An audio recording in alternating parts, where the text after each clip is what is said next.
Good afternoon and welcome to the 21st annual exhibit of hydrogen and fuel cell technologies. We've added batteries. We've been here for quite some time talking about the issue again and again. In this next 20-minute presentation, we're going to be off to Connecticut, which is an exciting place to be. I've been there myself. It's a wonderful place to live and a wonderful place to work and study.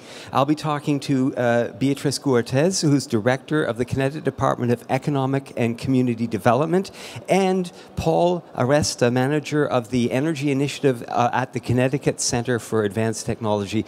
Please welcome with me Beatriz and Paul. Thank you. So, good afternoon. Moving a little closer here.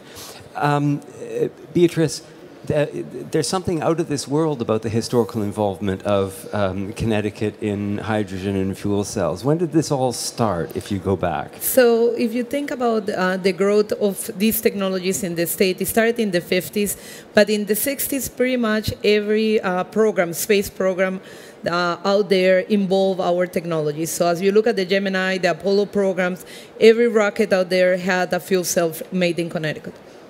Was there any, this is where the science was developed then, back then? Yes, Connecticut is the birthplace of this technology. Mm-hmm. So, obviously, you're from the Department of Economic and Community Development. You have a state interest in seeing that this technology is successful in your area. Let's talk about the advantages that Connecticut offers right now for fuel cell and hydrogen industry development, research, whatever. Well, the state is very involved in trying to grow this technology from many standpoints. So from a policy perspective, we have done a lot to try to get this technology first settled and then growing in the state. We provide R&D, research and development incentives for companies that want to come to the state and invest up to 6% on the tax credits for research and development, which is a very interesting opportunity because you can use that money to help you when you're growing. We also provide financial incentives in many different ways. We partner with Connecticut Innovations, which is very unique to Connecticut, which is a venture arm of the state, seated by the state, that provides equity investment to companies looking to participate in this environment. We also provide funding from a state perspective, both in grants and loans that could fund capital investment, could fund R&D, could fund finding a location, developing a location, paying for workforce.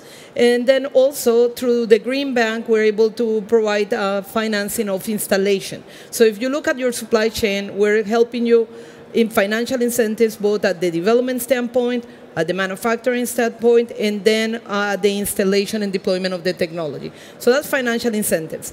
We also provide technical incentives. And one thing I want to highlight is our concierge program. The concierge program is the single point of contact to access all incentives and all the different tools that we have in support of companies. That can be site location, permitting, licensing, figuring out partners, accessing relationships, both technical and commercial relationships, and then any other things that are needed as part of coming to the state. Paul, you're involved as the manager of the Energy Initiative at Connecticut Center for Advanced Technology. What members do you work with? Well, the Connecticut Center for Advanced Technology, we administer the Connecticut Hydrogen Fuel Cell Coalition, which is supported by the Connecticut Department of Economic and Community Development. And we have a number of companies, both OEMs as well as supply chain companies, that are part of the coalition, in addition to government organizations, agencies, and other nonprofit organizations. The companies really range from companies which develop products for the stationary power market, as well as hydrogen infrastructure, fuel cell energy, Doosan Fuel Cell America, Proton Onsite, Advent, DexMet, Sustainable Innovations, a number of companies in Connecticut that are part of that coalition. And what type of fuel cell technology specifically would you highlight among the activities that are ongoing right now? Sure. The technologies which are developed in Connecticut, manufactured in Connecticut, include stationary power applications, which range from approximately 400 kilowatts to several megawatts. And then in terms of hydrogen infrastructure, we have a number of companies which are developing and deploying electrolyzer and hydrogen infrastructure solutions for both for transportation as well as laboratory and other scale products. Okay, so both stationary and mobile applications are already up and running. Yep. Any bus facilities? I believe there is. Yeah, I think there is a fuel cell electric bus operating through the Greater New Haven Transit District, which is another member of the coalition, and they've been really at the forefront of developing or actually implementing the technology for paratransit operations. Whenever we talk about the implementation of this technology, there's always phases involved, there's a roadmap. One of the issues that we talk about a lot in Europe right now is the grid, because it benefits but is also threatened by the addition of wind power. So what sort of aspects could we talk about in Connecticut? Let's start with the grid. So one of the things that, as everybody here may be aware of, is Connecticut and the whole Northeast has been impacted by weather. A lot of snow in the last years, which has put a lot of pressure in the grid, correct? And we lost power. Everybody knows about that. So as part of that, of trying to address those issues, particularly trying to protect critical loads, both at the manufacturing and at the local level, the state has put together a policy around microgrids. So what's the interest for you? As part of that, the state has been funding the development and installation of microgrid technology to really protect critical loads, both at the locality, city hall kind of environment, and also at critical loads in manufacturers. As part of that, we have been encouraging manufacturers that participate in this space to come to the state and put together innovation around the application of microgrids, and we are funding those type of projects. So that's one of the interesting applications that combines both policy and application. Another thing that is we're very, very involved with right now, on this type of looking at this as an opportunity is, for example, we have the largest installation of fuel cells, stationary fuel cells in the state, and this particular installation is the largest in North America. And what it's doing is fueling the grid. So we're actually using it to provide energy into the grid. So one thing that I want to highlight about the state is we're a state of scale. We're a small state, 3 million people. And because it's a small state, it allows us to take risk and try things that maybe other states have more problems coordinating. So those are two applications that are important because there are practical ways to use this technology to create a more stable network and infrastructure. These are some of the issues that all people face also in Europe as well. There's little niches of development in Germany, for example. They often depend on the infrastructure and the synergies that creates. That is proximity to universities, proximity to other universities and industries, and then also a market itself. So how would you position Connecticut in this grand scale of things? So for everybody here that may not be familiar, we are in between Boston and New York City. So we're equidistant to both places. So if you take a car from the center of Connecticut to New York, you'll be there in 1 hour and a half, 2 hours, the same to Boston. Why is this important? Because it allows you to get to a very densely population of North America and the United States very quickly. So within a day time driving, you have access to 1/3 of the market of the United States and 2/3 of the market of Canada. That's important because for a company coming into a new market, you gotta see where your customers are. That's your first thing. Where are these customers? On the other end, where is your partners? Where's the research? We have in this corridor, in this northeast corridor, some of the top universities of the United States and of the world. Harvard, MIT, Yale University. So all this research has fueled an ecosystem of innovation in many industries, but particularly in this. And the other thing that is important is that within Connecticut alone, we have 8 OEMs in this environment of fuel cells, large players, and then within the region, we have 15. So if you're thinking supply chain, you have research, you have your partners, and you also have your customers. So when you're thinking about why go to the Northeast, why go to Connecticut, you come to Connecticut because very quickly you're going to have access to a very, very large scale of market from a lower cost state compared to our neighbors. So compared to New York, compared to Boston, why do you come to Connecticut? Because it's a lower cost of operations. When we look at the development in Germany and worldwide, in fact, we often see that there is a direct effect of government policies that is particularly right now of interest. To give one very general example, we do have smog alarms. We have the fine dust from diesel motors. When the concentrations get high enough, you actually can't drive a vehicle, even in downtown Berlin, that's diesel operated according to the new European legislation.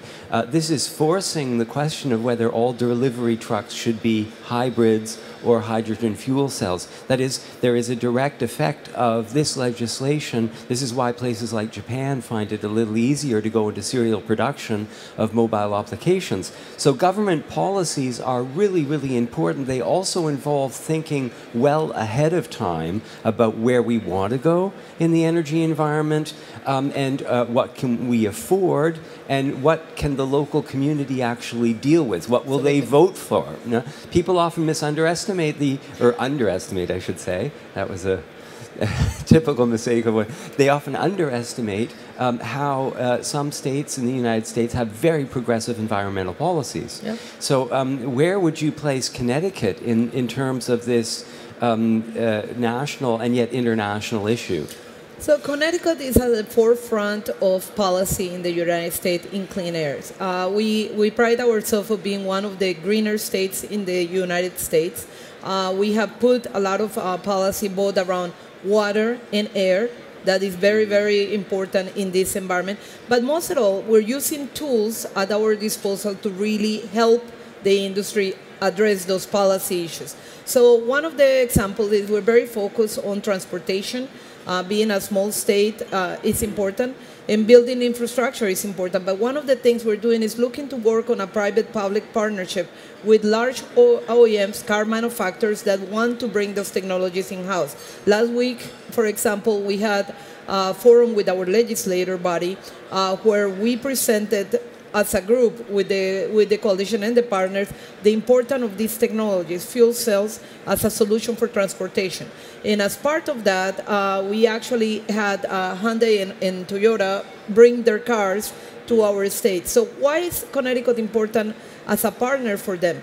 Because of the size of the state, is a very good pilot for the Northeast on building a grid of stations that are hydrogen fuel for these cars. So we are looking at it from a policy perspective, which is important, from an incentives perspective to bring the right players in the game, and then from a cooperation with the industry and making this a reality. We have the producers of the manufacturers of the clean hydrogen inside. We have the policy to create the environment, and then we have the commitment from a governor that is at the forefront of making this happen at a very high level. So is there anything you want to add to that? I would just add that Connecticut is one of 8 states which the governor recently signed an 8-state memorandum of understanding which established a specific goal of 3.3 million vehicles within the entire 8 states to be zero-emission vehicles, fuel cell electric vehicles being a type of zero-emission vehicle. So as Beatriz mentioned earlier, Connecticut is one of the premier states that has both enacted this MOU and developed policies to support the deployment of fuel cell electric vehicles and hydrogen infrastructure. And another thing that I want to mention is working with CCAT, which is the Connecticut Center for Advanced Technology, which is our partner on this effort. We have developed roadmaps. And these roadmaps are very important because they're not only technical roadmaps for the industry on a state level and on a regional, by state level, but they're also strategic roadmaps, policy roadmaps that give a sense of where do we expect each of our accomplishments to be in a particular timeline. So that's critical, and they're available. They're publicly available. You can talk to Paul and see where we are. So I think what's important, what I want to convey is, in our case, it is a very well-thought effort of aligning policy with execution and technology reality. We've been at this for a long time. As I said, we're the birthplace of this technology in the United States. We have worked with large OEMs, United Technologies, for example, on understanding where the industry went. And from there, we have taken all those learnings in trying to help individual companies really develop the access to capital and technology resources to get this to be a reality. So in our case, I think we have moved from a conceptual framework to an actually operational framework funded by the state in cooperation with our private partners. I should add, if there's a question from the audience, we have just enough time to take it. It's so difficult to combine all of these interests into the mission here, and yet quite easy. The mission here, I could formulate with a question. If I were a fuel cell company or someone involved in the industry, because there are providers of components, it's a huge spectrum, and if I were considering moving my business to Connecticut, what sort of immediate facilitation do you provide? I mean, it's difficult to move. Depending on what country you go to, Absolutely. You have to deal with local authorities, state authorities, national authorities. You have to know the restrictions for moving chemicals sometimes. We discovered this the first year we were here that we couldn't operate a fuel cell in the building, although they were harmless. And everyone knew they were harmless, but there was no approval for these devices at the time. And you run into these problems, particularly when you're trying to do something somewhere else and you haven't thought, oh, they think of it this way. So what sort of facilitation can you provide? Absolutely. So if you think about Connecticut, we have great assets. So we have things that we pride ourselves in, which is the normal structural things, the workforce, high productivity, access to market, location, what I have described. But that in itself is not enough to convince a company to move a location. Why? Because it's complicated. It is extremely complex to really do that. To be able to address that, we have created what we call the concierge program. The concierge program is very unique because it's a single point of contact for a company looking to establish operations in the state. Who is this concierge? I'm the concierge. My office is the concierge, which means if you come to Connecticut or if you inquire about coming to Connecticut, we take the role of helping you find those resources available to companies in the state. So first of all, most companies, when they talk to us, they say, well, what's in Connecticut? Tell me about Connecticut. We help educate that. We help educate also comparing with other states. Comparing your cost of production, your cost of acquiring workforce, energy costs, how much it's going to cost to run this facility. So now you have an idea how much are the taxes, so you get an idea of why Connecticut. Then the next thing, so we provide an education per se. Then the next stage is, okay, I want to do it. Where are these facilities where I can find myself operating? We provide site selection, where we actually will identify, based on your guidelines, based on your spec, what are the facilities available in the state. We will try to work with local entities, because in the States, if you know, in the United States, things are not managed at a federal level, they're managed at a state level, or they could manage at a town level. So we help work with the towns, getting your facility there, making the right introductions. We help facilitate permits and licenses. We actually have a person on staff in Advasem that will work with the Department of Transportation and the Department of Environmental and Energy, trying to connect you and getting those licenses, those permits set up. So now you have that. Then, okay, I understand where I'm going to be, but where's my workforce? We work with our local boards, trying to identify employees, helping both at the manufacturing level and also at the research level. We have very, very blessed, very, very lucky that we have very, very high talent in Connecticut, both at the PhD level down to very, very precise manufacturing staff. So we can help with that. We work with the local utilities, helping you identify rates, depending on the size of your manufacturing, rates that are appropriate for the level of manufacturing, for your energy costs. And then, most of all, it doesn't end there. Then we help the financing, as I mentioned, programs to help you with financing, identifying tax credits. We also put together training grants to help train workers to your level. One of the areas when international companies becomes very important is some of them want to bring some training from their own countries to talk to their workers. We help facilitate those trainings either on-site or in some cases we have funded particular employees to go and take training back in their headquarters. So in general, we act as your partner, not only in attraction, but through the life of your business. And as you grow, we want you to be successful, so we provide additional tools to help that growth. So, feel free to stop by our booth and get more information, but we act as early on, once you move, and in between. And if you look, for example, some of the companies that are here with us, we have 4 companies from Connecticut here. They are existing companies in Connecticut, and we bring them here because we want them to keep growing. So it is an encompassing program to help you be successful in the state. Okay, on that note, we can close. We're just a few minutes over time, but the next slot is empty, Sure. so that's fine. It's been a pleasure talking to you, Beatriz and Paul. I would like to mention you should visit their booth, which is D35, and there you'll see the big word Connecticut and all sorts of activities that sort of coalesce around that sign.